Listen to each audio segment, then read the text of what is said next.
Таиланд – одна из самых популярных стран в мире не только для туризма, но и для переезда. А с чем у вас ассоциируется эта страна? У кого-то с морем, пляжами, вечным летом и захватывающими дух природными пейзажами.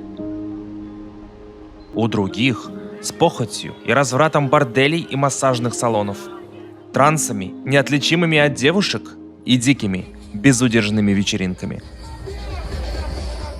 Так вот, всего этого в этом видео не будет. Секундочку. Так вот, всего этого в этом видео не будет. Всем привет, меня зовут Серж, и я уже больше 7 лет живу в Юго-Восточной Азии. В этот раз я переехал в Таиланд, чтобы понять, а как на самом деле выглядит жизнь в этой стране без пляжей, без моря, без тусовок и без всего этого распиаренного тайского туристического лоска. Друзья, ну а прежде чем я начну, я бы хотел попросить вас подписаться на канал и жмякнуть на колокольчик, если вы еще до сих пор этого не сделали.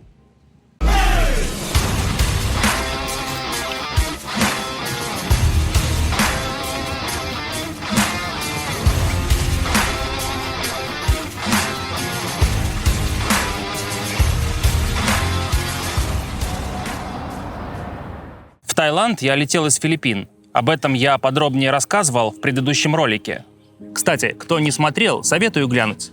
Там я в подробностях описал свою жизнь на Филиппинах в городе Давао. Ссылочка будет по всплывашке и в описании к этому ролику. Билет Давао-Бангкок мне обошелся в $140. А чтобы сразу по прилету быть на связи, я заранее на сайте trip.com сделал себе электронную сим-карту. Уже по приезду в течение нескольких дней нужно будет вместе с паспортом явиться в офис сотового оператора, чтобы закрепить этот номер за собой. Также на trip.com я за $22 забронировал себе отель в Бангкоке. А еще перед поездкой в Таиланд на официальном сайте иммиграционной службы не забудьте заполнить Arrival Card и получить штрих-код, который затем нужно будет показать пограничникам при въезде в страну. Процедура там несложная, и штрих-код приходит мгновенно и без каких-либо дополнительных проверок.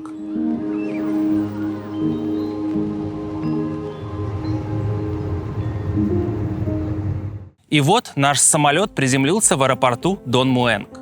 Я весь такой радостный и в предвкушении новых приключений со всеми этими штрих-кодами, билетами, бронью отелей иду на погранконтроль. Едва взглянув на мой красный паспорт, девушка-пограничник по рации вызвала другого офицера, и меня отвели в отдельную комнату для беседы. Что происходит? Почему? Вы знаете, в тот момент очко немножечко жим-жим. А чё? Очко жим-жим, что ли? Очко это у вас жим-жим. Ух ты! Ух ты! Ух ты! Ух ты! Очко жим-жим. Может, потому что у меня не было обратного билета? Или, может, потому что я до этого был в Камбодже, с которой у Таиланда сейчас отношения так себе? В комнате для допросов, кроме меня, уже сидел еще один русский парень, который судорожно и с потными ладошками пытался купить обратный билет. Офицер, кстати, надо отдать ему должное, достаточно вежливый и дружелюбный, что тайским пограничникам, вообще не свойственно. Пояснил: ты уж извини, но буквально вчера пришло постановление тщательнее проверять вашего брата. Так что, говорит, вот тебе анкета, заполняй. С какой целью ты приехал? Почему без обратного билета? Сколько денег с собой везешь? Куда поедешь? И какой вообще у тебя план? Какой, блядь? План банан. Вот какой у меня план. Чтоб я сам знал свой план. По легенде, я блогер, который приехал изучать жизнь и культуру на севере Таиланда, а потом на автобусе поеду в Лаос. Что, в принципе, плюс-минус и было правдой. Дядька даже затребовал показать ему мой YouTube-канал и даже стал смотреть видосы. Ему особенно про Камбоджу понравились. Но в итоге он удовлетворился моей легендой, отдал паспорт и пропустил.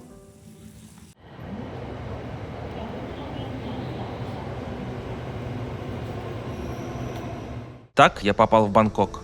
По моему скромному мнению, в лучший и самый удобный мегаполис во всей Азии, если и не в мире. Я, если честно, просто обожаю Бангкок. Невероятно многослойный город, где абсолютно каждый может подобрать слой под свой комфорт, стиль и бюджет. Прямо из аэропорта ходят удобные поезда, и уже через 20 минут и за 20 бат я был в центре города, недалеко от своего отеля.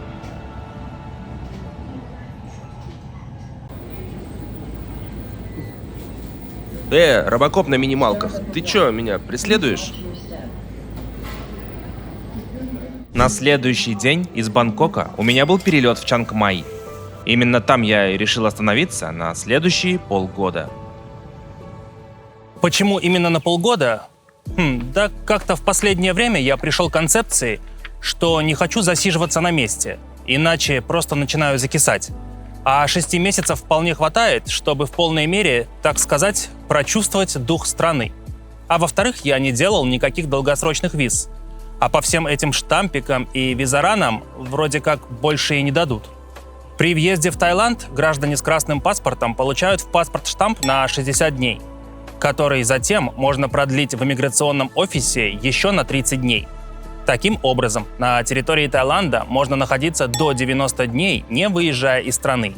По истечении этого срока я запланировал короткую поездку в Лаос и обратно, чтобы таким образом обновить цикл на следующие 90 дней. Таков был мой план. И спойлер, этот план чуть было не пошел по одному месту. Но об этом чуть позже.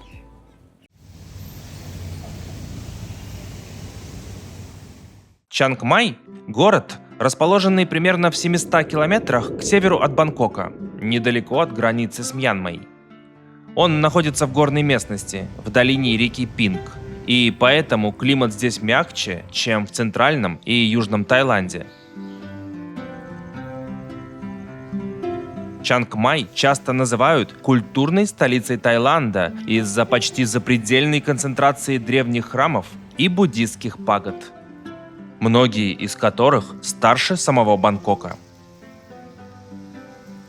Раньше Чангмай был столицей независимого королевства Ланна, поэтому у города свой архитектурный стиль, своя кухня и даже собственная культурная идентичность, отличная от центрального Таиланда. Здесь сильно развиты ремесла, фестивали, традиции и искусство. Почему я решил остановиться именно в Чангмае?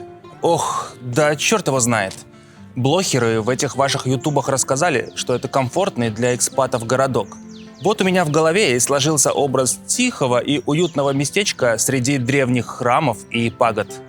А удаленность от моря и прочих популярных у нас тайских курортов давала надежду на то, что здесь не будет всего этого быдло-контингента. Если посмотреть на город с высоты птичьего полета, то можно увидеть идеальной формы квадрат. Это так называемый старый город. Его размеры примерно 1,5 на 1,5 километра, и он окружен рвом и остатками древних оборонительных сооружений, датируемых концом 13 века. По сути, этот квадрат и есть самый туристический центр Чангмая. Здесь находятся храмы 14-15 веков, буддистские пагоды, узкие улочки с уникальной архитектурой, десятки гестхаусов, массажных салонов, кафе и ресторанов. Именно внутри квадрата, прямо в центре города, я за $18 за ночь арендовал гестхаус на 3 дня, за которые мне предстояло найти постоянное жилье. Старый город производит впечатление музея под открытым небом. Особенно когда видишь, как древние постройки органично вплетены в современную городскую инфраструктуру. Я не был туристом, и рассматривать городские достопримечательности, по крайней мере пока, у меня задачи не стояла. Но пока я бегал по городу в поиске постоянного жилья, я все-таки заглянул в парочку интересных мест. И одно из таких мест, от которого, если честно, у меня аж мурашки высыпали, это так называемый Серебряный храм. Пожалуй, самый необычный и самый изысканный храм из всех, что мне доводилось видеть.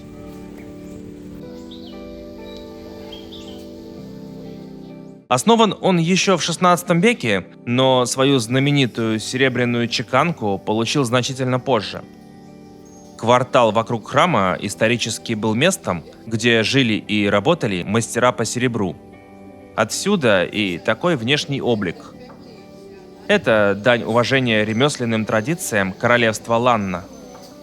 И интересный факт: женщинам запрещено заходить внутрь главного храма. Можно только находиться на его территории.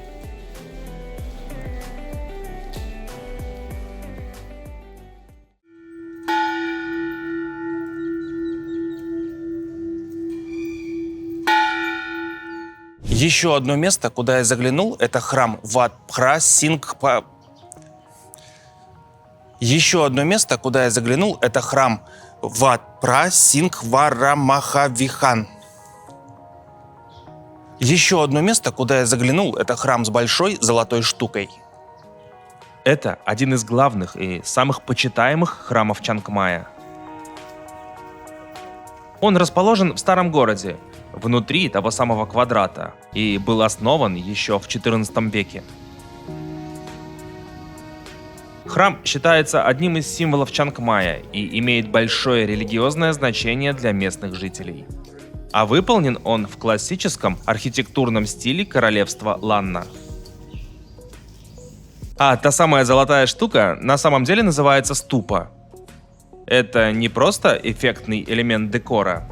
Это священное сооружение для хранения реликвий и один из ключевых символов буддизма. Чтобы понимать, что из себя представляет Чангмай и почему этот город называют культурной столицей Таиланда, просто представьте, что таких мест в городе сотни, а их плотность просто какая-то запредельная, особенно в центре. Здесь буквально на каждом шагу встречаются древние храмы, ступы и древние городские стены, соседствующие с их современными воплощениями. Я с возрастом стал замечать, что все больше и больше стал ценить именно культурную составляющую страны, нежели наличие моря и пляжа. Ну вот, как будто бы морем и наелся уже.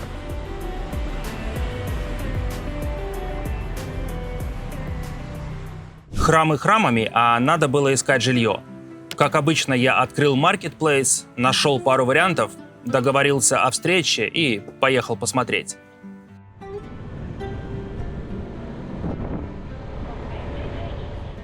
Сначала я посмотрел кондо за 8500 бат в месяц. Квартира находилась в шаговой доступности от того самого квадрата, но при этом в тихом и спокойном райончике.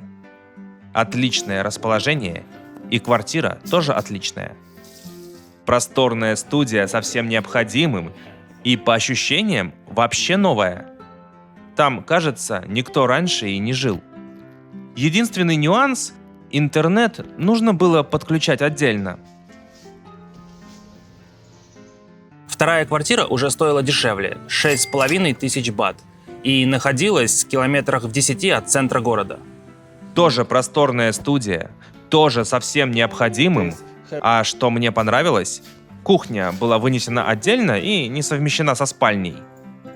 Но и сам жилой комплекс, и квартира выглядели слегка уставшими.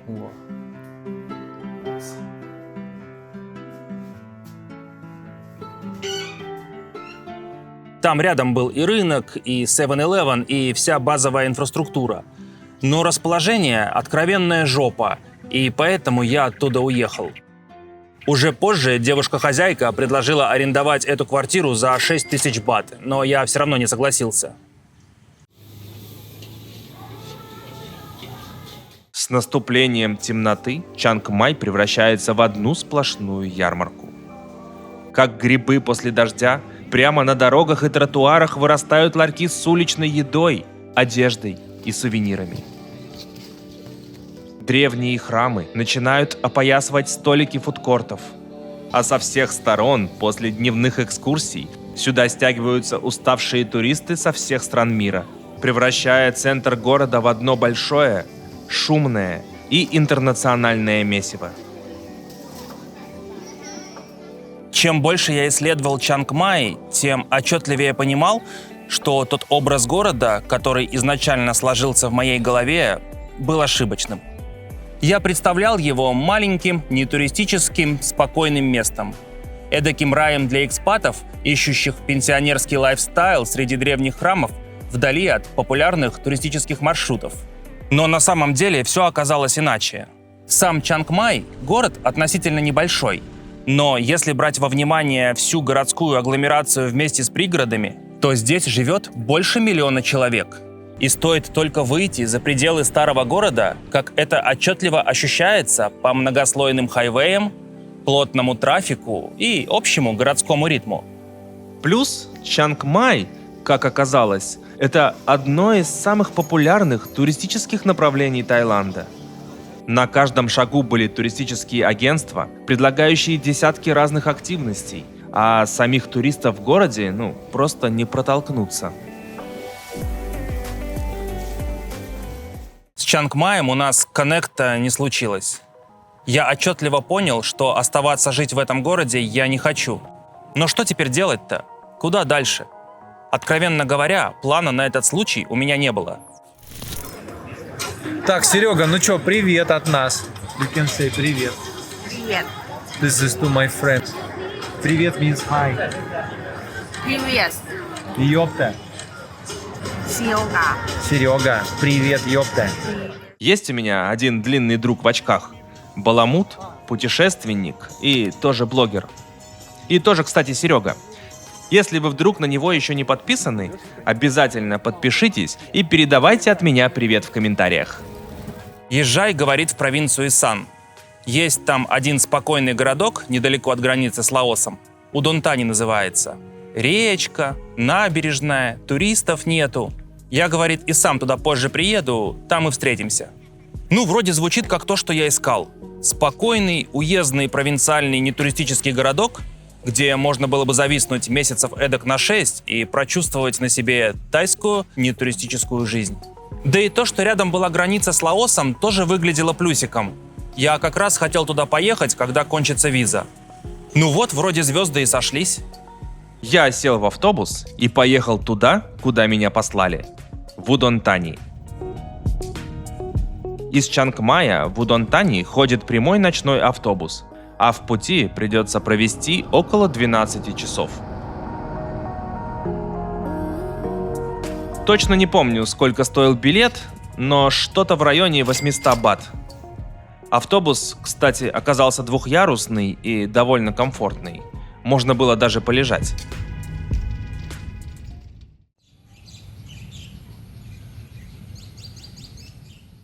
В Удонтани наш автобус прибыл рано утром. А еще в пути я забронировал себе отель на несколько дней, чтобы было время оглядеться в городе. Отель, кстати, обошелся в $17 за ночь. Ага, большой парк, чистые тротуары, никакого трафика, никаких туристов. После заката работают найт-маркеты и фудкорты. Ну а мне ничего другого и не надо. Все, решено, остаюсь здесь. Где только эта речка и набережная, про которые говорил Серега. Вот это что ли?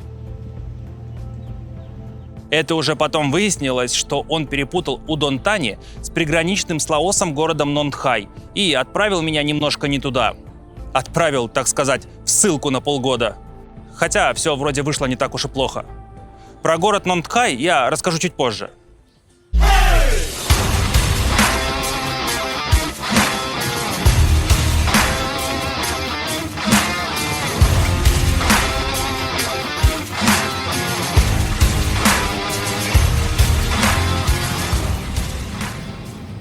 Удонтани – это город на северо-востоке Таиланда в провинции Исан. Примерно в 50 километрах от границы с Лаосом. Население – около 130 тысяч жителей. Здесь нет исторического центра с древними храмами, как в Чангмае. Нет пляжей и горных пейзажей, как на юге страны.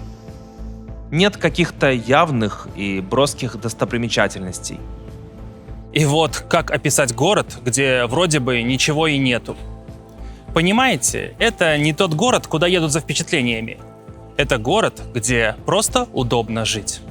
Здесь нет туристов, им тут делать нечего. Иностранных экспатов тоже не так много. В основном это пожилые европейцы или американцы, осевшие здесь со своими тайскими женами. Ну и иногда еще залетают визаранщики по пути в Лаос. И знаете что? Я люблю гулять. Я запросто могу пройти 10 километров из одного конца города в другой и обратно. Поэтому мне важно наличие общественных пространств, тротуаров, парков, скверов, бульваров. В городе широкие тротуары, по которым приятно гулять. На них вы не найдете мусора, потому что в городе следят за чистотой. Не найдете и надоедливых попрошаек. Они, конечно, есть, но максимум, что они сделают, это сложат ладошки лодочкой и покланяются. И уж точно не станут вас преследовать и надоедать, как это было со мной в некоторых странах Азии, где я был до этого. Самой главной достопримечательностью Удонтании для меня стал парк Нонг Прачак. Парк с уточками, как я его еще называл. Здесь большое озеро, вокруг которого вело- и беговая дорожки длиной около 3 километров, а по сторонам уютные кафешечки. Вокруг этого озера я и наматывал круги пешком практически каждый день. Прямо посередине озера большой остров, где, собственно, и находится сам парк. Там тоже есть вело- и беговые дорожки, но еще там скамеечки с видом на озеро, мосты, пальмы, арт-инсталляции, белки и птички. Белок почему-то очень много. Надеюсь, лаосцы про это не узнают. Тишина, покой, просто кайф. Сюда я часто приходил записывать свои монологи. Вот, собственно, здесь я сейчас и нахожусь. И если днем тут относительно безлюдно, то ближе к вечеру парк заливает мягкая вечерняя подсветка, и горожане сползаются встречать закат, бегать, кататься на велосипеде или просто приятно проводить время. Вот все-таки шарят тайцы, что такое парки и как они должны выглядеть. Главной фишечкой тут являются вот эти желтые утки прямо посередине озера. Желтые уточки здесь такой неофициальный символ Удонтани. Их изображение можно встретить в парке и вообще по всему городу.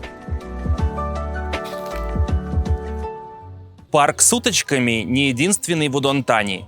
В городе есть еще один такой же парк, только чуть меньше по размеру и уже без уточек. Здесь тоже большое озеро, дорожки вокруг него, скамеечки и остров. Фишечкой парка являются не уточки, а расположенный здесь центр тайско-китайской культуры. Дело в том, что в Удонтании большая китайско-тайская община. Китайцы, в основном выходцы с южных провинций, селились здесь еще с конца 19-го, начала 20 века. Со временем они стали важной частью города. И сегодня это одна из самых больших и влиятельных общин региона Исан. В память о своих корнях они и обустроили здесь китайский культурный центр в традиционном стиле. С арочными воротами, красными павильонами, драконами, статуями, прудами с карпами кои, садами и иероглифами. Именно здесь проходят китайские праздники, в том числе китайский Новый год. Расстояние между этими двумя парками примерно 4 километра, и основная часть города расположилась аккуратно между ними. Примерно посередине находится огромный молл Удон Централ с бесчисленным количеством магазинов и большим фудкортом на цокольном этаже. В городе есть общественный транспорт, те самые тайские тук-туки, но я ими ни разу не пользовался. Да зачем? Здесь все необходимое находится в пешей доступности. Лишь иногда, если надо было куда-то съездить, я вызывал мототакси, и поездка с одного конца города до другого обходилась в 25-30 бат.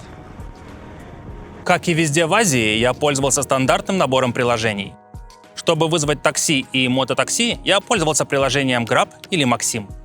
Для заказа еды на дом тот же Grab, а для онлайн-покупок – приложения Lazada и Shopee.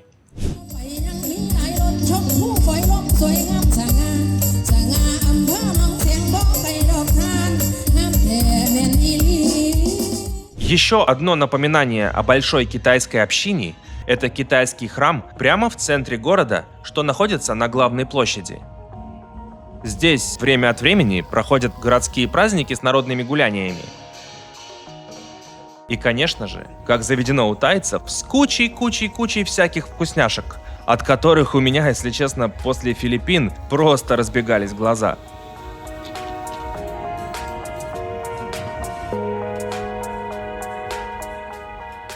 Чего тут только не было. Все, как обычно, выглядело супер аппетитно и при этом вполне доступно. И вот, наверное, это любовь тайцев к найтмаркетам, фудкортам и в целом культура тайской уличной еды и является для меня одним из главных преимуществ Таиланда по сравнению с соседними странами Азии. Уж не знаю, чему конкретно был посвящен этот праздник, свидетелем которого я стал, но меня больше интересовали всякие вкусняшки.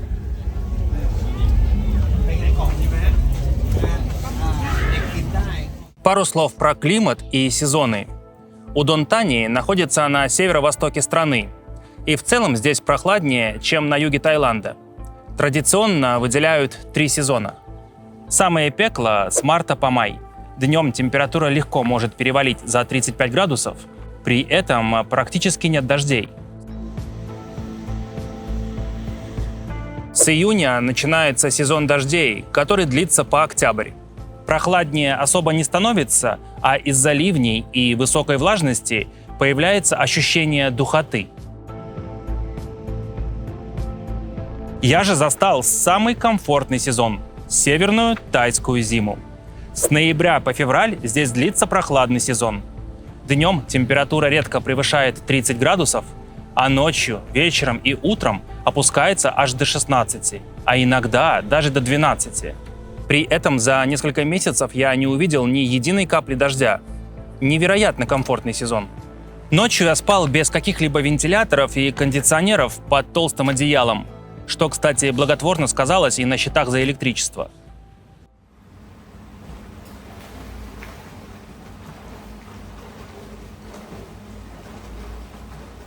Я, кстати, так и не рассказал вам про жилье, которое я снял. Свое кондо я нашел в первый же день, как приехал в Удон-Тани, и оно обошлось мне в 7000 бат с контрактом на полгода. Хозяин просил 7,5, но я выторговал небольшую скидку. Депозит составил 2 месяца аренды, и при заселении пришлось заплатить 21 тысячу бат. Жилья в городе полным-полно, и все студии находятся примерно в одном ценовом диапазоне – от 6,5 до 10 тысяч бат. А если отойти от формата кондоминиума, то комнату можно снять вообще от 3500 бат. Квартира хоть и крошечная, по-моему, всего 22 квадрата, но вполне комфортная и уже совсем необходимым. Мне лишь по мелочи пришлось докупить посуду, постельное белье, вентилятор и индукционную плиту. И интернет тоже пришлось провести отдельно. ЖК находился в 600 метрах от парка с уточками, а на территории был бассейн и тренажерка. Сразу на выходе из комплекса был 7-Eleven, продуктовый магазин Lotus, куча всяких кафе, едалин, макашниц и большой найтмаркет, куда я повадился ходить за вкусняшками почти каждый вечер. А выбрать там было из чего. Десятки, если, наверное, не под 100 павильонов с самой разной едой. Вкусной и доступной. И прикол в том, что попробуй еще найди 2 одинаковых павильона. Разные шашлычки и колбаски, рыба и морепродукты, фрукты и овощи. Привычное и экзотическое, жареное на гриле, свежее и вареное. И даже прожив рядом уже несколько месяцев, я все равно каждый раз умудрялся открывать для себя что-то новое. Ты Ты уже думаешь, что видел все и попробовал все, как вдруг фигак находишь какие-нибудь шашлычки из мяса медузы. Где еще такое встретишь, как не в Таиланде? И все аккуратненько нарезано, расфасовано. К каждому блюду всегда положат зелень и несколько разных соусов. Я там у одной тетечки любил покупать суши. Они обычно стоили по 10 бат за штучку, но моим лайфхаком было прийти туда между 8 и 9 вечера, когда она заканчивала работу и распродавала остатки с большим дисконтом. 3 лотка и 18 больших кусочков можно было урвать за 120 бат вместо 180. В Таиланде, конечно, голодным не останешься. Стритфуд и найтмаркеты для тайцев – это не просто еда. Это часть культуры, философии и образа жизни.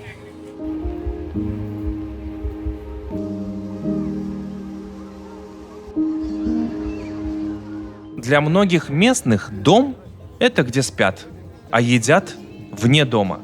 И именно поэтому даже в небольшом провинциальном городе рынок по вечерам становится центром общественной жизни, где люди, закупив пластиковых лоточков с разными вкусняшками, усаживаются за столики, на скамеечки или прямо на асфальт, предварительно постелив коврик. Удон-Тани в этом плане не исключение. Перемещаясь по городу, то и дело будешь натыкаться на найтмаркеты, ярмарки и фудкорты. Как я уже упоминал ранее, большой фудкорт есть на цокольном этаже мола Удон Централ, а следующий сразу за молом по дороге к железнодорожному вокзалу. И еще один непосредственно возле самого вокзала. А еще дальше, недалеко от китайского центра, очередной большой найтмаркет. Такое ощущение, что еда в городе буквально на каждом шагу.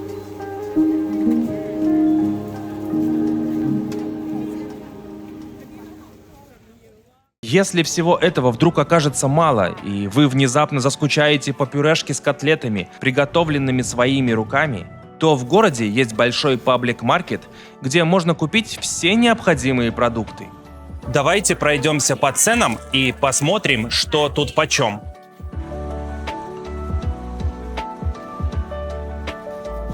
Овощи. Лук – 30 бат за кило. Чеснок – 65 бат. Капуста – от 20 до 30 бат. Картошка – от 40 до 50 бат за килограмм. Помидоры – 30 бат. Свекла – 70-80 бат. Огурцы – 20-30 бат. Морковь – от 40 до 50 бат за килограмм. Цветная капуста – 30 бат. Брокколи – 50 бат. Есть у меня одна теория. Чтобы лучше понять место и глубже прочувствовать его атмосферу, нужно обязательно заглянуть вот на такие рынки, где по утрам местные закупаются продуктами и почти не бывает приезжих. Мне кажется, именно здесь лучше всего и раскрываются быт, привычки и повседневная жизнь города. Мясо. Свинина 125-130 бат за килограмм. Говядина, в зависимости от части, от 220 до 280 бат. Курица 80-90 бат. Лягушки, пускай живут. Яйца 40-45 бат за десяток. Фарш, свинина плюс курица 80 бат за килограмм. Именно такой фарш я постоянно брал на котлеты. Креветки 250 бат за килограмм. Рыба тиляпия 80 бат. Пакет личинок 50 бат. Не, ну мало ли кому-то надо. Ну как будто здесь не такой уж и широкий выбор морепродуктов. Из рыбы в основном тилапия, змееголовы да сомики. Морская рыба встречается редко. А из остального – креветки, осьминоги да ракушки. Все-таки чувствуется, что море далековато. Фрукты. Бананы. 65 бат гроздь. Думаю, тут больше, чем килограмм. Апельсины, мандарины или какой-то их внебрачный ребенок от 30 до 80 бат. Фиг знает, какая между ними разница. Манго 80 бат. Драгонфрукт 60 бат. Гуава 50 бат за килограмм. Клубника 120 бат.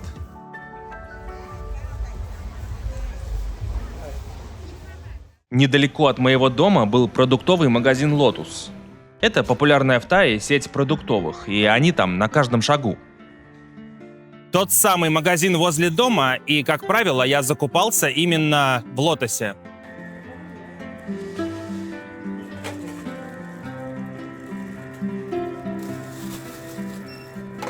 Мясо тут может чуть дороже, чем на рынке, но зато все свежее, отсортированное, на молекулы разобранное, расфасованное. Никаких тебе мух, никаких толп. Ну просто красота. А кроме свежего мяса, тут, конечно же, продается весь остальной набор полуфабрикатов и прочих продуктов. Пачка сосисок 119 бат. Масло для готовки 51 бат. Бутылка пива Чанг 59 бат. Кофе 3 в одном, пачка из 40 пакетиков 165 бат. Колбаса вареная нарезка 59 бат. Йогурт 4 штуки 52 бата. Белый хлеб обычно 40 бат, но я взял по скидке за 29. Кетчуп томатный 31 бат. Спагетти 62 бата. Что еще удобно, здесь можно было расплачиваться моей рублевой картой Union Pay от любой суммы, а не только от 200 бат, как это в 7-Eleven'ах. У меня есть карта Union Pay от Россельхозбанка. Она, по-моему, единственная, которая еще работает в Азии. Так что, чтобы не шахматить со всякими P2P, криптой, шмиптой, обменниками, комиссиями, я просто рублями по карте расплачивался там, где это возможно. Обычно в крупных магазинах. Еще у меня есть карта и счет банка Лаоса. О том, как я открыл счет в Лаосе, я уже рассказывал в соответствующем видео. А здесь, в Таиланде, через приложение банка Лаоса можно расплачиваться как местный по QR-коду. Срабатывает, правда, раз через раз и не со всеми тайскими банками. Поэтому наличные тоже нужно с собой носить. И еще один лайфхак. В Таиланде наличные с иностранной картой можно снять в отделении банка прямо у кассира на кассе. Это поможет немножко сэкономить на комиссиях банкоматов. Но важно, чтобы имя на карте полностью совпадало с именем в паспорте, вплоть до каждой буквы. Я таким образом снял наличные в желтом тайском банке со своей филиппинской картой Visa. А вот MasterCard почему-то не сработала.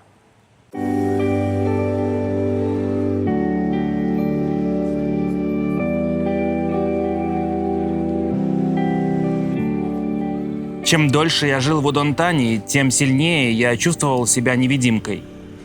Такое ощущение, что прохожие меня не замечают и смотрят будто сквозь. Ну, здесь определенно не Филиппины, где каждая вторая барышня щенячьим взглядом и улыбкой впивается в глаза каждому проходящему мимо иностранцу. И здесь определенно не Паттайя или Пхукет, куда со всей страны съезжаются тайские гражданки вполне определенной категории. Здесь все намного скромнее и сдержаннее, а культурный и языковой барьеры, просто колоссальны. Ну чё, я приуныл. Нужно было как-то пытаться социализироваться с местными, и я пошел искать подружку в приложение для знакомств. На этот раз это было приложение Баду. Создал профиль, написал в описании, что ищу большую и чистую, любовь в смысле.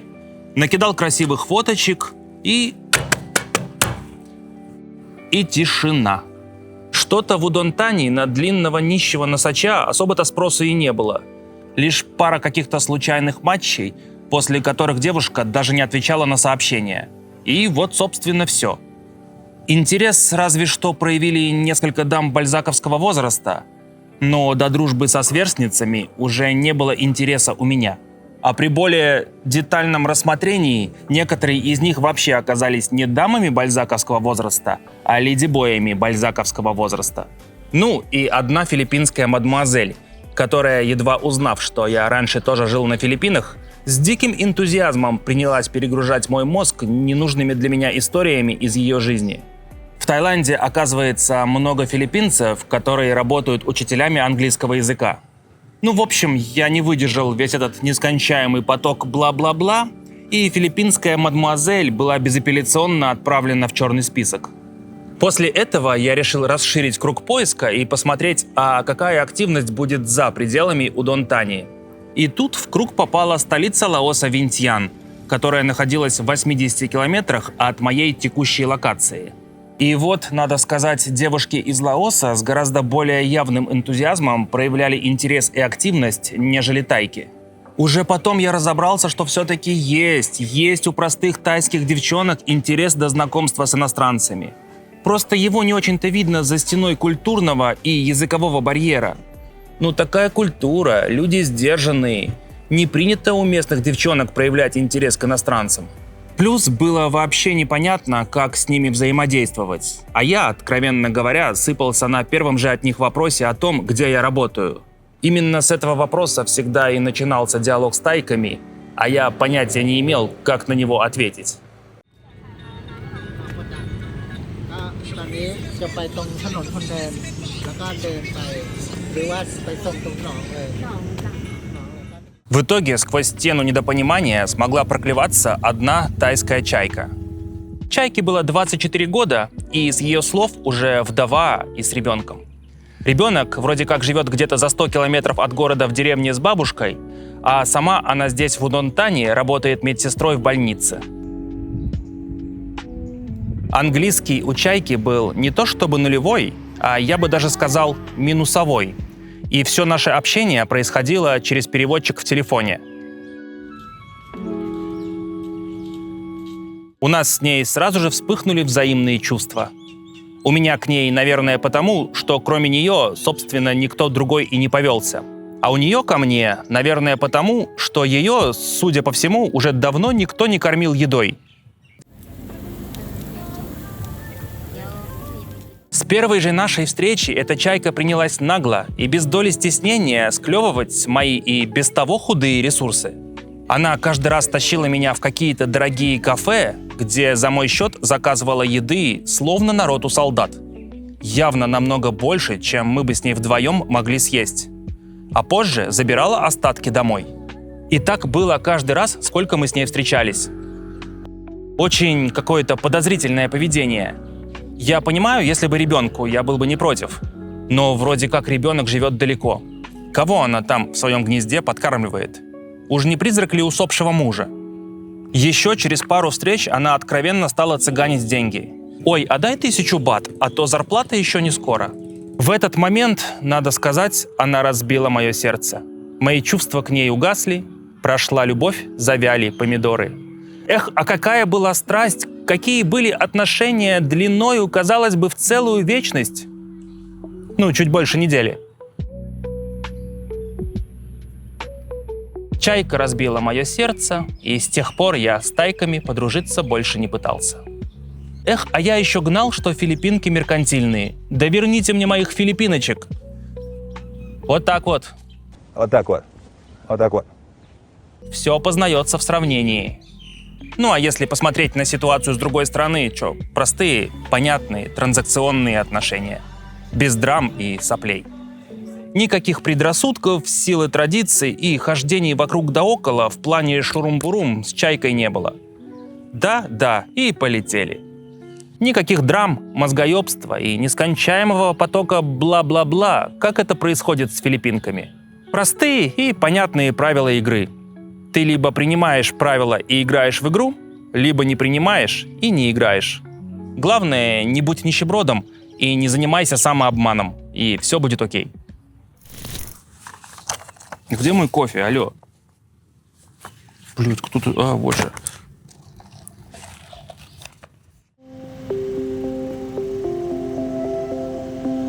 Ну ладно, давайте вернемся в Удон-Тани. Дословно с тайского, кстати, название города переводится как «Северный город». И если захочется больше узнать об истории региона, то можно посетить исторический музей. Ну а почему нет? Вход в музей все равно бесплатный.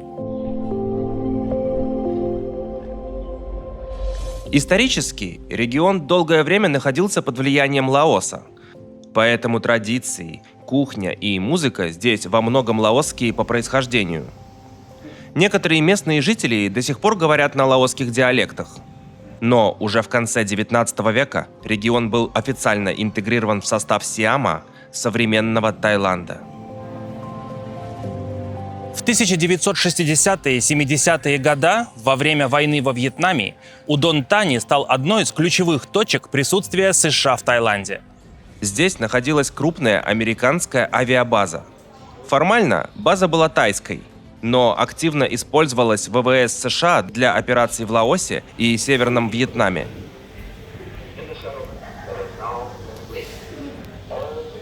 В тот период Удон Тани резко вырос. Появились новые дороги, развивалась инфраструктура, открылись бары, отели, рестораны. В городе жили и работали тысячи американских военных и гражданских специалистов. По сути, небольшой провинциальный центр временно стал важным стратегическим узлом. После вывода американских сил база вернулась под контроль Таиланда. Но осталась вся инфраструктура, а город уже получил толчок к развитию. Поэтому город выглядит более организованным и развитым по сравнению с типичной глубинкой провинции Исан.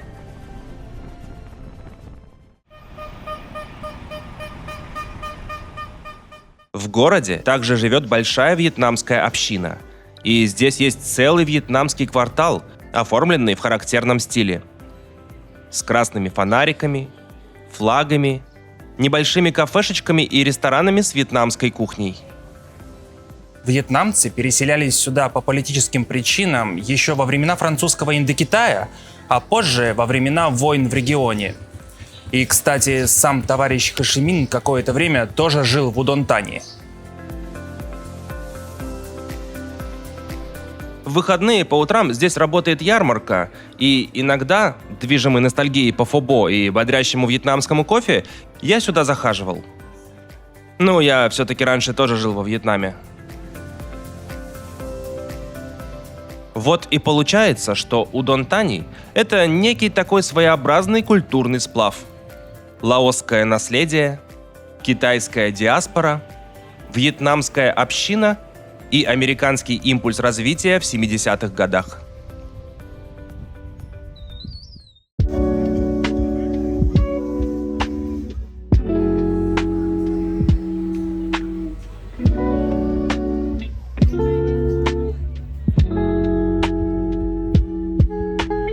Время летело неумолимо. Мой штамп на 60 дней подходил к концу, и нужно было его продлить еще на 30 дней. Сделать это можно было в иммиграционном офисе, и благо, в городе такой тоже имеется. Какие мне для этого понадобились документы? Ну, во-первых, сам паспорт и копия его главной страницы. Во-вторых, копия страницы паспорта со въездным штампом. Затем заполненная форма ТМ7 и фотография размером 4:6, вклеенная в эту самую форму ТМ7. Дальше копия формы ТМ30, копия Arrival Card, это та, которая со штрих-кодом, и копия посадочного талона, по которому я прилетел в страну.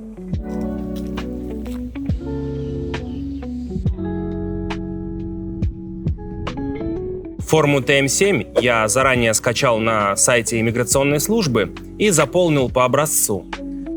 А формой ТМ30 в моем случае явился скриншот из какой-то там программы по учету иностранцев. Мне этот скриншот прислала моя неимоверной милоты агент по недвижимости. Арендодатели или агенты по недвижимости должны регистрировать иностранцев в какой-то там базе данных при заселении в квартиру. И вот у них и нужно просить этот скриншот. Примерно за неделю до окончания действия моего 60-дневного штампа я вместе со всеми этими документами поехал в иммиграционный офис. Там на входе девушка-секретарь взяла все мои документы, проверила и отдала иммиграционному офицеру, а меня попросила подождать, чем я, собственно, в ближайший час и занялся. Народу там было немало, Где-то, да, примерно через час меня подозвал иммиграционный офицер, сфотографировал, взял плату и без единого вопроса отдал мне паспорт со штампом о продлении моего пребывания в стране на следующие 30 дней. Стоило это удовольствие 1900 бат.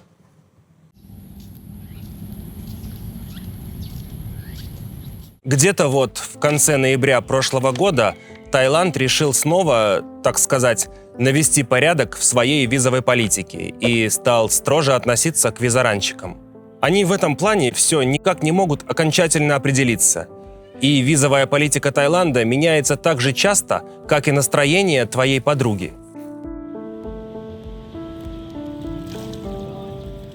В результате лишь позапутывали как и самих себя, так и приезжих. На официальном сайте написано одно, а на погранпереходах все совсем по-другому. Так еще и на разных погранпостах могут по-разному трактовать одни и те же правила. И участились случаи отказа при въезде в страну.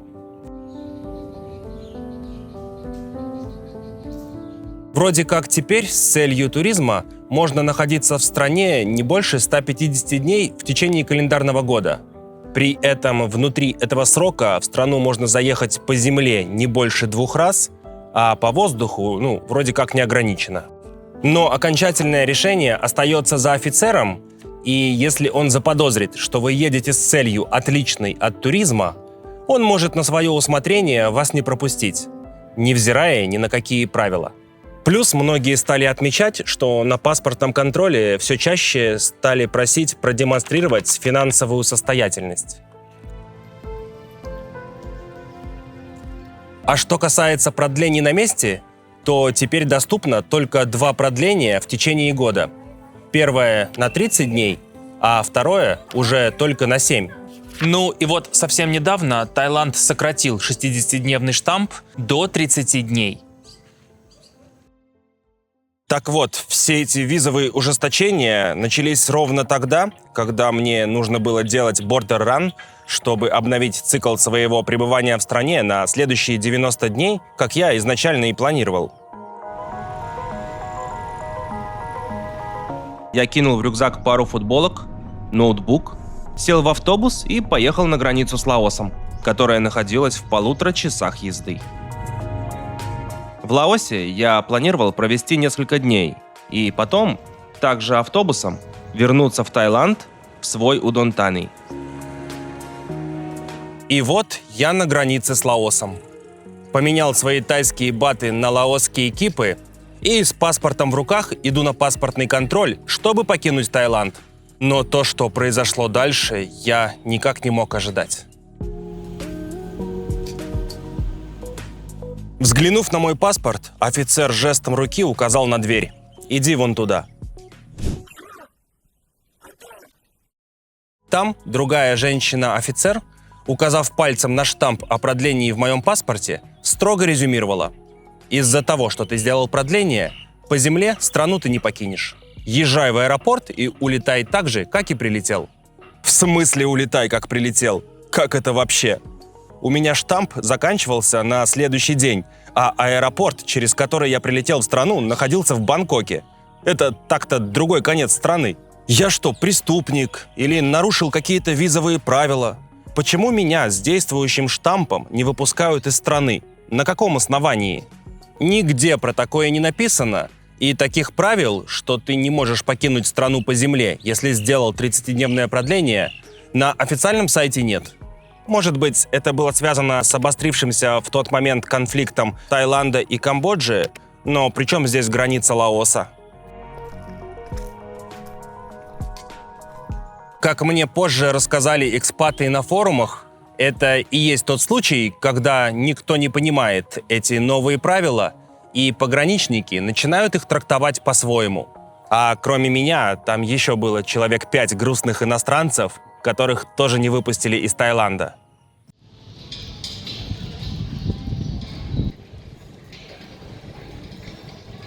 Я загрустил, сел на лавочку и стал думать, а что делать дальше. У меня уже была организована вся логистика в Лаосе. Забронированы отели, запланированы встречи. На следующий день заканчивалось действие моего штампа, и нужно было как-то попасть в Бангкок и вылететь из страны. Я добрался до вокзала, нашел автобус и поехал в столицу. В автобусе предстояло провести 12 часов, а билет стоил 550 бат. По пути я забронировал билет на самолет Бангкок-Вьентьян, который обошелся мне в $142, и отель в Бангкоке, где мне и предстояло переночевать.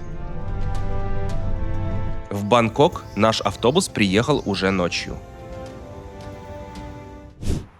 12 часов идет автобус из Нонгхая в Бангкок. Сейчас уже 1 час ночи, наверное. На бабки, конечно, попал из-за этих новых правил.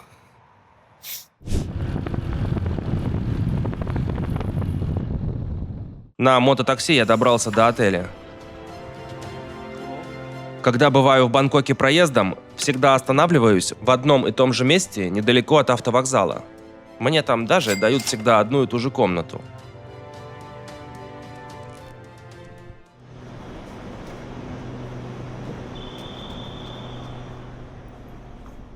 Утром я сел на поезд и поехал в аэропорт.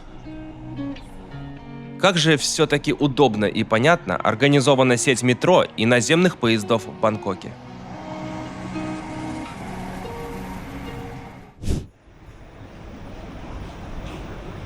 Езжай.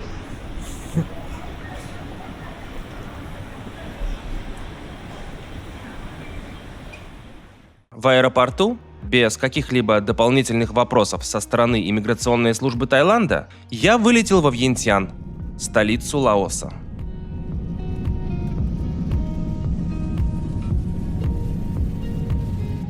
В Лаосе я тогда провел неделю. Посмотрел несколько городов, взял интервью у Лены, это хозяйка ресторана русской кухни. Отличное тогда получилось видео, и если еще не смотрели, обязательно ныряйте по ссылочке в описании.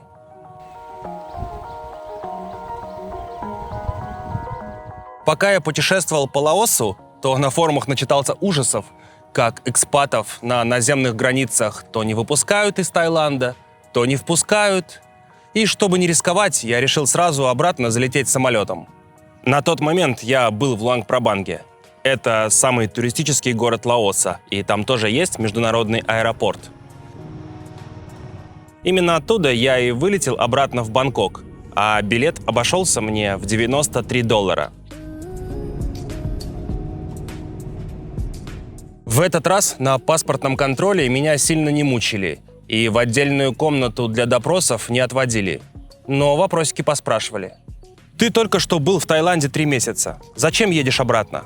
Я, правда, в этот раз на всякий случай сделал бронь выездного билета. Типа я потом после Таиланда лечу на Филиппины. Бронь эту спросили и даже проверили. Легенда у меня была все та же. Я блогер, изучаю жизнь на севере Таиланда, а еду обратно потому, что у меня открытый контракт на аренду кондо. Женщина-пограничник этой легендой удовлетворилась. И я снова попал в Бангкок с новым штампом в паспорте еще на 60 дней. А дальше опять около 10 часов в автобусе, и вот я вернулся в Удонтани. Жесткий, конечно, получился визаран.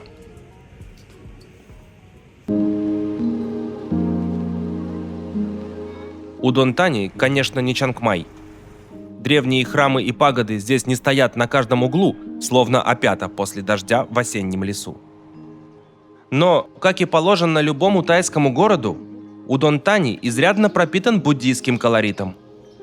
В городе много красивых религиозных мест – храмов, пагод и святынь. Рядом с моим кондо был вот этот большой и очень красивый храмовый комплекс, название которого я, пожалуй, просто напишу внизу и даже не буду пытаться выговорить. Вершину его золотой ступы я каждый раз видел в лучах рассветного солнца, когда поутру и сонный выползал из дома за кофе и завтраком. А внутри, на территории комплекса, как и полагается таким местам, ухоженные дворики, изящные орнаменты, резные крыши, неспешные монахи и то самое медитативное спокойствие. Еще одна атмосферная буддийская святыня находилась чуть дальше, на территории парка Тхунг Си Муанг. Это не монастырь, а скорее сакральное место, куда приходят молиться за удачу, благополучие и успех в делах. Парк Тханг Си Муанг – это, по сути, главная площадь города. Недалеко отсюда еще находится тот самый китайский храм, о котором я рассказывал ранее, и возле которого проходил большой праздник.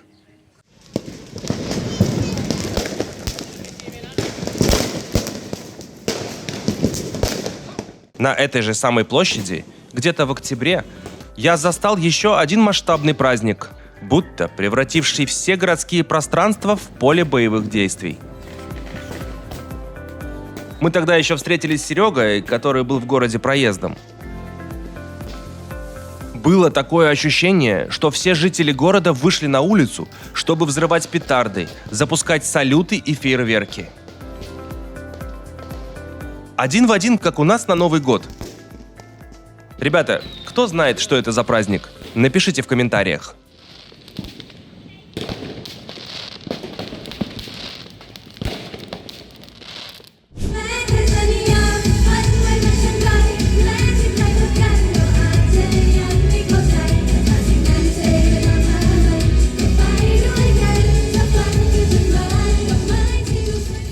Несмотря на то, что Удон-Тани – это обычный уездный городок, где нет ничего примечательного, праздники, фестивали и прочие народные гуляния проходят в городе, если и не каждую неделю, то несколько раз в месяц так точно. Парки, площади и прочие городские пространства то и дело наполняются сотнями ларьков с самой разнообразной уличной едой. Среди этих ларьков единым массивом проплывают местные жители и редкие гости города. И все это дело сопровождается песнями, танцами и театрализованными представлениями на сцене, которую соорудили буквально вот пару часов назад.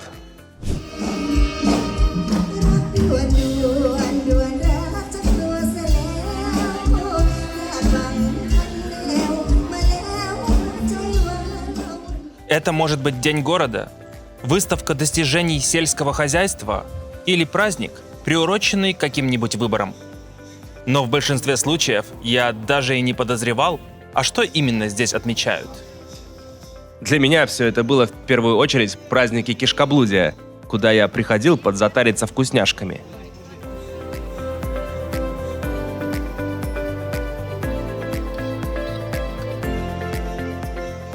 Я обожаю тайскую культуру уличной еды. И отвечая на самый первый вопрос, который я задал во вступлении к этому ролику, именно с этой культурой в первую очередь у меня и ассоциируется Таиланд.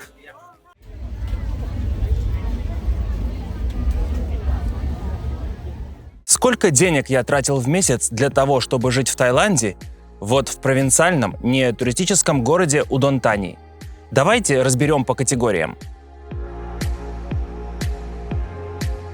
Первое – это аренда жилья. Свое кондо я снимал за 7000 бат в месяц с контрактом на полгода. Счет за электричество составлял в среднем 300 бат. В нашем кондо был так называемый государственный тариф в 4 бата за 1 киловатт электроэнергии. За воду набегало в среднем 75 бат. Проводной интернет в комплекте не шел, и мне пришлось проводить его самостоятельно. Удовольствие стоило 3800 бат, но в эту сумму уже входило 6 месяцев обслуживания. Получается, 1 месяц интернета стоит 630 бат. Там, кстати, для иностранцев более жесткие тарифы, поэтому, если есть возможность, то лучше подключаться на тайца. Что касается мобильного интернета, то 50 гигабайт трафика в месяц мне обходилось в 308 бат. Мне, если честно, столько нафиг не надо, я максимум за месяц тратил 5. Но тарифа дешевле у своего сотового оператора я не нашел. На еду я тратил примерно 170 бат в день. Это 5185 бат в месяц. Откуда взялась эта цифра? Ну вот смотрите, здесь от 40 до 70 бат можно поесть в местных столовках, макашницах или на найтмаркетах. Если считать по среднему, то получается, что один прием пищи обходится в 55 бат. И уж поверьте, на эти деньги можно питаться вкусно, разнообразно и вполне полезно. Например, это может быть жареный рис с зеленью и морепродуктами, знаменитый пад-тай, суп с лапшой и утиным мясом или салат из овощей и вареной курочки под разными соусами.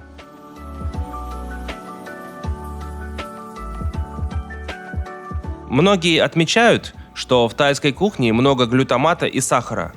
Но, ребят, обычно эти приправы выдают отдельно, и они вполне неплохо смотрятся в мусорном ведре. Обедал я, как правило, в столовках, которых было полным-полно возле моего дома, а ужин покупал на найтмаркетах.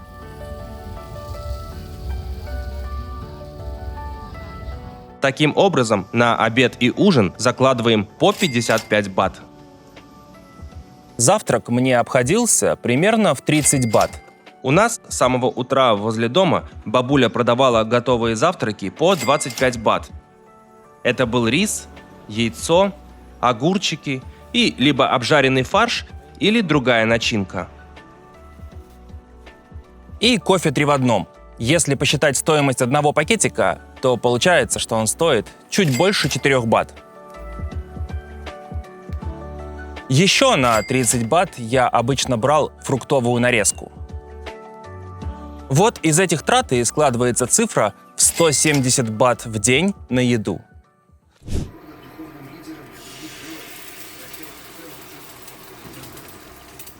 Таиланд меня очень избаловал в плане готовки, и сам я практически не готовил. Лишь иногда, когда хотелось какой-нибудь пюрешки с котлетами. Эксперимента ради я посчитал, а сколько можно сэкономить, если готовить самому. Получается, вот такой завтрак обходится в 26,5 бат, а вот такой ужин почти 49 бат. Так что, если готовить самому, то особо ничего и не сэкономишь. И заморачиваться имеет смысл только ради каких-то своих особых хотелок в плане еды.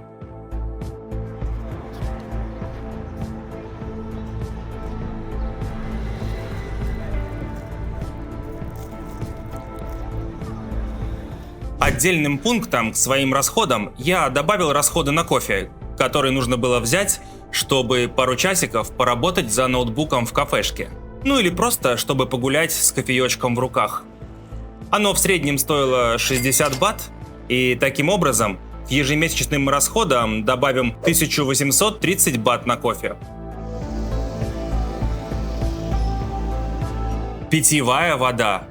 У нас на территории комплекса был автомат с фильтрованной водой. Примерно через день за 3 бата я набирал 4-литровую бутылку. Таким образом добавим 45 бат на питьевую воду. Стрижка в среднем обходилась мне в 140 бат, и подстригался я примерно раз в месяц. Одежда. Бродяге много одежды не нужно. Обновить маечку да шортики по 100 бат за элемент гардероба. И таким образом добавим 200 бат в месяц на одежду. Разве что кофту пришлось купить, потому что зима в наших краях выдалась прохладной. Бытовая химия и средства гигиены. Это шампунька, мыло, чистящее средство для посуды, станочек для бритья, зубная паста, туалетная бумага. По этой статье у меня в среднем набегало около 300 бат в месяц. Стирка. В холле на первом этаже была автоматическая прачечная, где я раз эдак в 2 недели за 60 бат стирал накопившуюся корзину грязного шматья. Ну вот и получается, что на стирку нужно добавить 120 бат в месяц. Расходы на транспорт. Транспортом я пользовался редко. Куда мне ездить? В городе все было в пешей доступности. Ну, может, иногда раз в неделю я вызывал мототакси, чтобы поехать погулять в дальний парк. Одна поездка мне обычно обходилась в 30 бат, ну, соответственно, 60 бат туда-обратно. Таким образом, мои расходы на транспорт составили 240 бат в месяц. А те, кто на своем мотобайке, сюда запишут расходы на бензин, цены на который вы видите сейчас на ваших экранах. Еще 1000 бат я закладывал как расходы на всякий случай. Эту статью еще можно назвать расходы на медицину или непредвиденные траты. Даже если и не понадобится, то все равно лучше посчитать.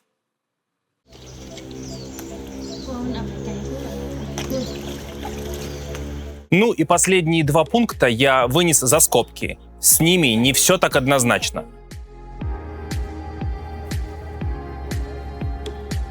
Первый из них — это расходы на визу.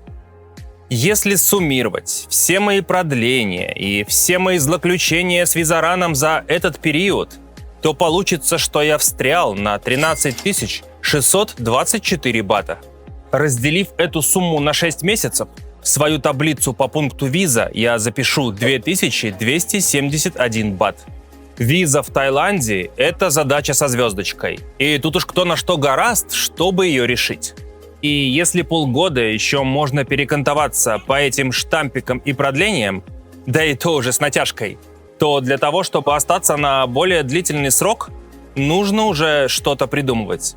В Таиланде есть агентства, которые за дополнительную плату помогают пройти границу через своих пограничников без лишних проверок и вопросов. Многие делают визу цифрового кочевника, так называемую DTV-визу, ну или студенческую визу. С этими визами тоже помогают агентства. Например, мой друг живет в Таиланде уже больше 3 лет по студенческой визе, которая примерно обходится ему в $1200 за год. Есть еще всякие пенсионные визы, визы инвестора, элитные визы. Но это уже другая история и совсем не дешевая.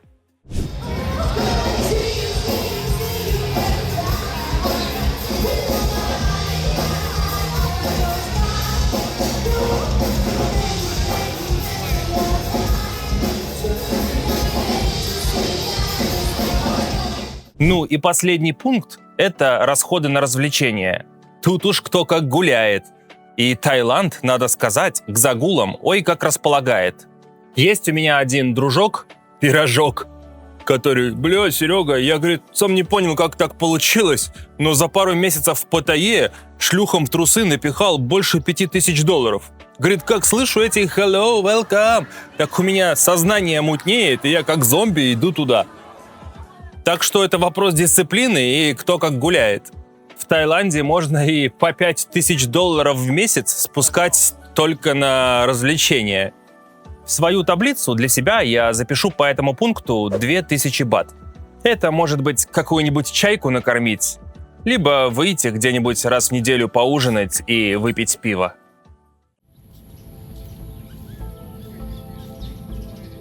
Подводя итог, получается, что мой ежемесячный бюджет для жизни в Таиланде, в городе Удонтани, в тихом, спокойном, нетуристическом городе, составляет примерно $700 в месяц.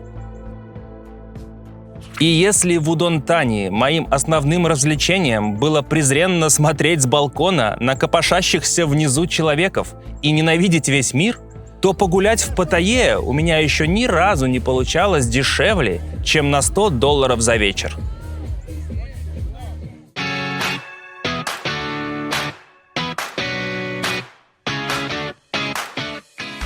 Ну, в Паттайю на выходные я тоже съездил, не удержался.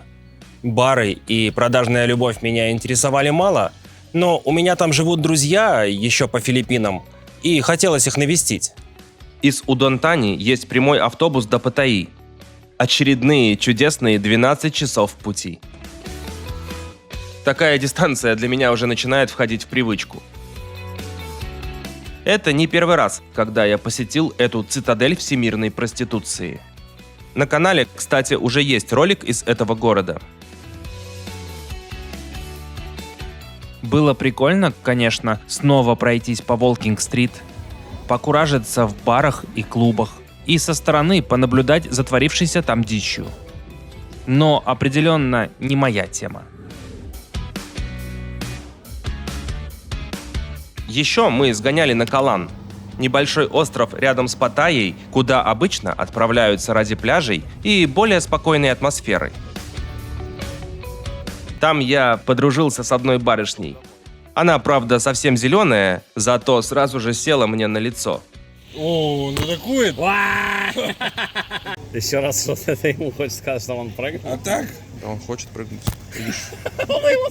Опять видео? Немного, правда, смущала некая особенность представительниц ее вида откусывать голову парням после спаривания. Но из-за нашей с ней разницы в габаритах голову мне все-таки удалось сохранить.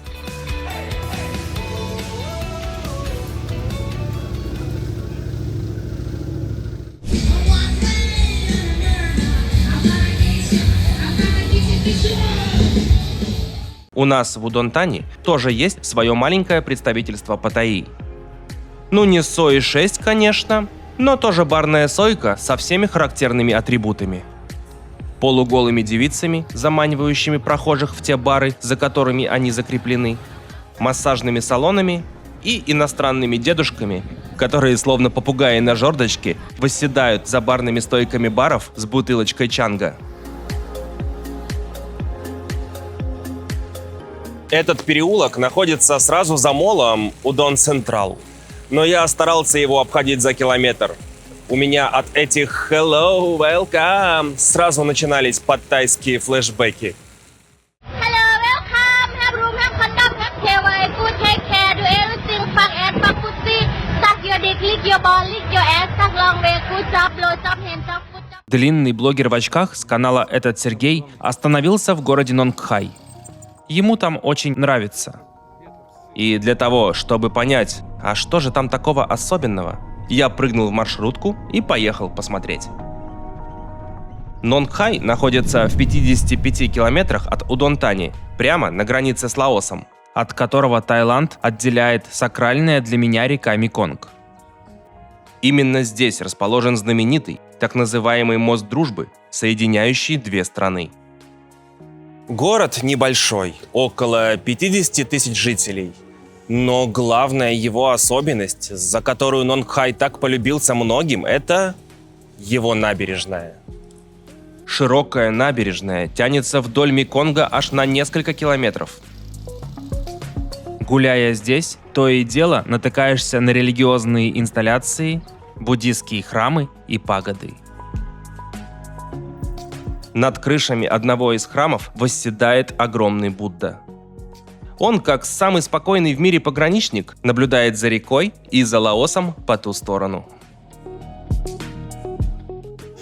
Давай, тряпка, соберись! Давай! Я не могу. Слабак, блядь. Я больше не могу. Поэтому тебя и девочки не любят.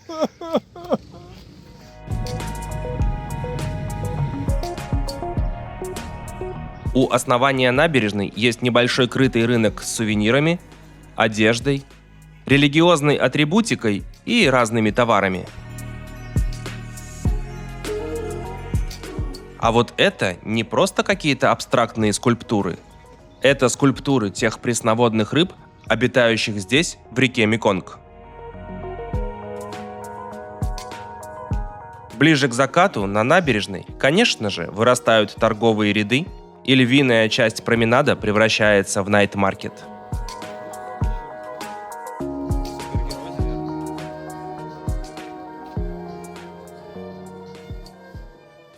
Почему я сказал, что река Меконг имеет особое для меня значение? Дело в том, что давным-давно, можно сказать уже в прошлой жизни, я увлекался аквариумистикой. Вот такой аквариум стоял у меня дома. И родиной половины его обитателей как раз и была река Меконг. В Нонгхае тоже есть аквариум, где можно вживую увидеть обитателей этой великой реки. Конечно же, я не смог пройти мимо. Это не огромный океанариум с шоу и дельфинами, а спокойное и больше образовательное место с фокусом на пресноводных обитателей реки Меконг.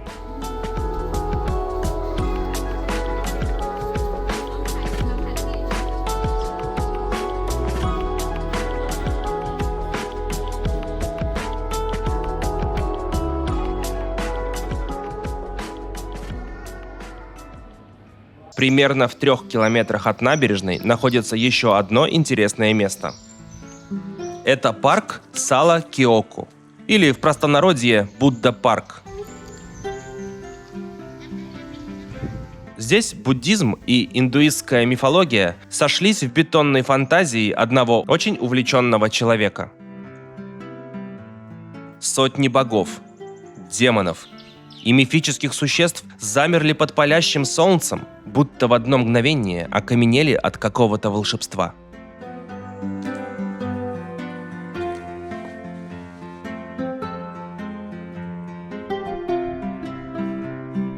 Откуда здесь взялись все эти статуи, я уже рассказывал в одном из своих предыдущих роликов про Лаос. Кто еще не смотрел, обязательно ныряйте по ссылочке. Если коротко, это уже вторая версия парка. Первую основал дядька по имени Бунлеа Солилат в Лаосе, но когда там к власти пришли коммунисты, он переехал в Таиланд и на противоположном берегу реки Меконг основал точно такой же парк. Вон там, по-моему, виднеется первый Будда-парк.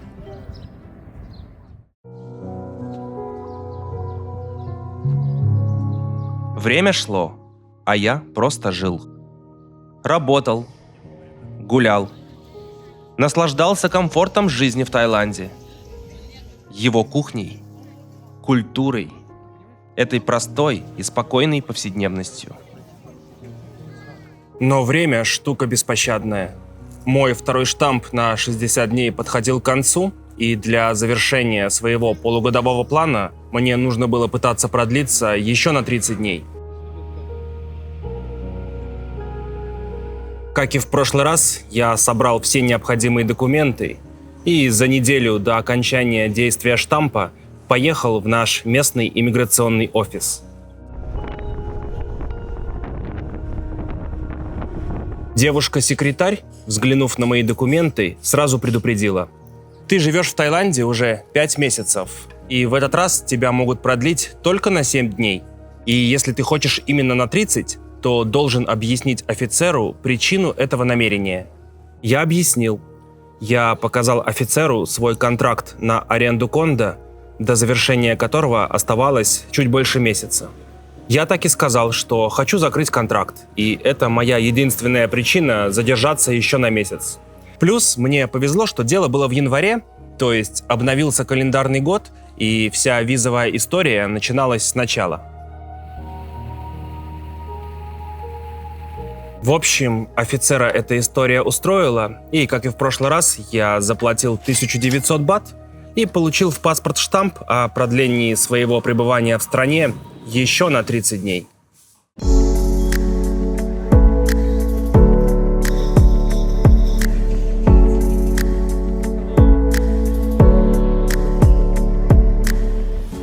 Ну вот и что вам сказать?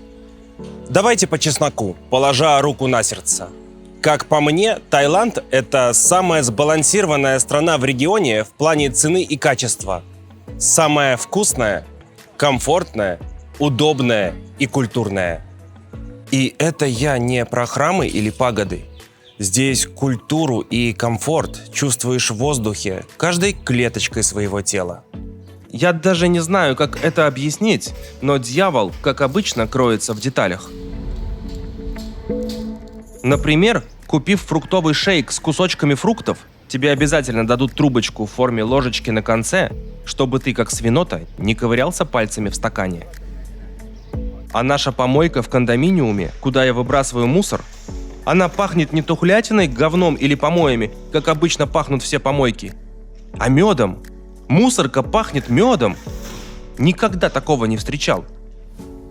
И вот если приглядеться, то такие какие-то мелочи, они повсюду. И именно из этих мелочей и складывается целая картина.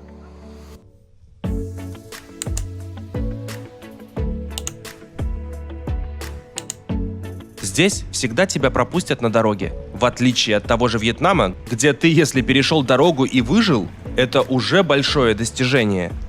Здесь, в провинции, я, наверное, впервые в Юго-Восточной Азии услышал тишину. В Таиланде уважают тишину и покой окружающих. Здесь такое ощущение, что даже собаки гавкают шепотом. «Уаф-уаф! Братан, я там тебя не сильно лаем задрачиваю?» «Ну, погавкай на меня». Я не говорю сейчас про такие туристические места, как Паттайя или Пхукет. Там, конечно, будет шумновато. Но это все-таки загон для туристов, и с типичным Таиландом у таких мест мало общего. Hello! А посмотрите, какие здесь воспитанные и культурные детки. Вот не зря говорят, что если хочешь лучше понять общество, посмотри, как оно воспитывает своих детей. Детишки не докапываются, не орут, не лезут, не корчат рожи, как это было со мной в предыдущей стране, где я был до этого. Никаких тебе «Эй, бро, what's up, бро? Эй, Джо, give me money, бро». Здесь максимум улыбнуться и робко, и издалека помашут ручкой.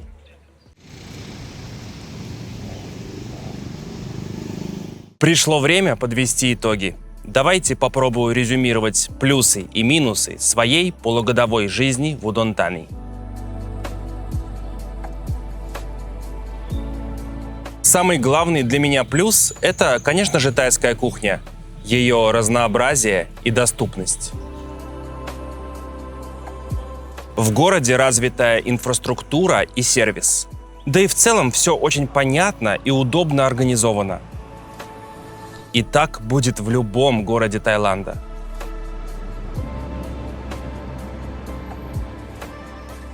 Я люблю гулять. И в городе есть 2 больших парка, большая площадь и чистые, широкие тротуары. Уж что-что, а тайцы знают толк в организации общественных пространств. Да и вообще, город очень чистый. За чистотой здесь хорошо следят. Мне нравилось, что никто не докапывается, никто не орет под окнами. Да и в целом мне очень импонирует тайская культура во всех ее проявлениях. Здесь, в Удонтани, определенно дешевле, чем в столице или в туристических местах. В городе все отлично с безопасностью. И знаете, это, наверное, первый раз среди всех тех мест, где я жил раньше, где меня никто не пытался налюбить. Ни таксисты, ни продавцы на рынке. Никто ничего не пытался впарить или навязать. Я не ходил в бары или массажные салоны. Там, наверное, шанс бы был. Но в целом, от того, что никто не пытается тебя наебать, на душе как-то спокойно и хорошо. Ну а теперь давайте пробежимся по минусам. Чего мне не хватило, пока я жил в Удонтани. Это не туристический город. Здесь нет пляжей, моря, гор или водопадов. Ничего, по сути, нету. Где-то какой-то национальный парк километрах в 50 от города. Красивые храмы и пагоды, ну, как и везде. Какое-то озеро с лотосами.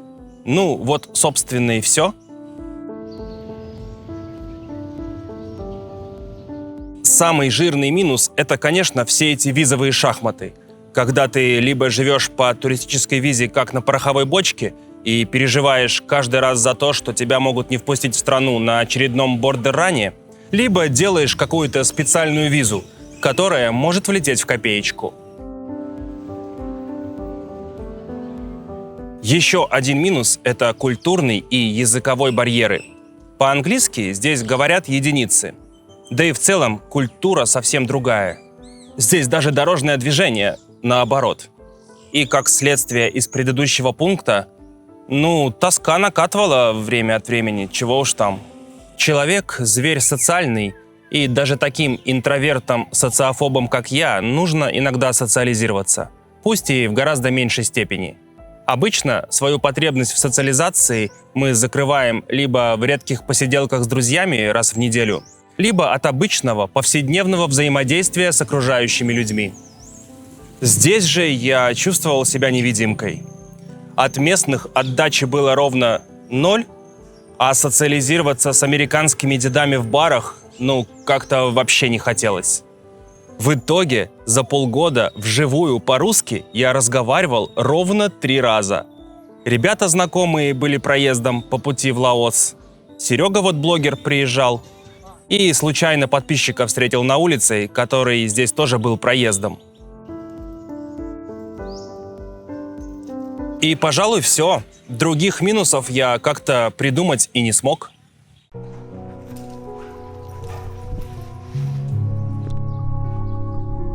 Вот и закончилась моя полугодовая ссылка в городе Удонтани в провинции Исан. В этот раз меня без проблем и без вопросов выпустили через наземную границу в Нонкхае. Видать, от недовольных туристов пограничникам на этом переходе прилетело за самоуправство. И по земле в Лаос стали, ну, по крайней мере, выпускать в штатном режиме. А может, это просто суровый и беспощадный тайский рандом. Кто знает.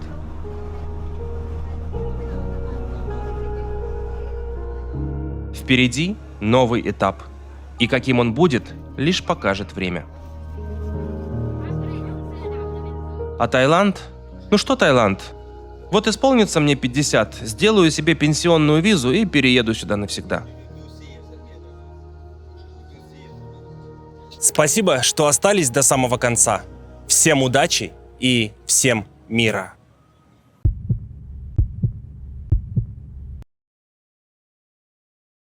Всем привет, меня зовут Серж, и я уже больше 7 лет живу в Юго-Восточной Азии. В этот раз я переехал в Таиланд, чтобы понять, как на самом деле... Блядь, что с памятью, а? Именно внутри квадрата, прямо в центре города. Да что ж вы все ездите, летаете, это же храм, тут надо соблюдать тишину. А все ездят и летают, и шумят. Тоже мне буддисты нашлись. Будда будет недоволен. Изобрели, блядь, двигатель внутреннего сгорания. Будда этому не учил. Именно внутри квадрата, прямо в центре города, я за $18 за ночь... Да ты прикалываешься, а? Поехал Камбоджу бомбить, смотри на него.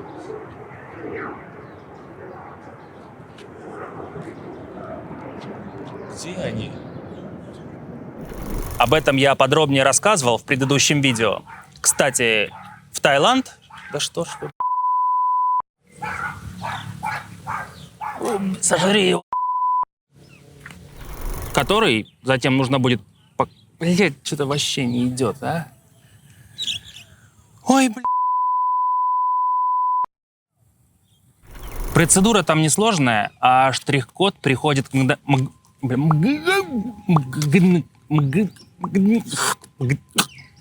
где можно было бы зависнуть месяцев на 6 и прочувствовать тайскую нетуристическую жизнь. Блять, муха, ты чё? Ты чё?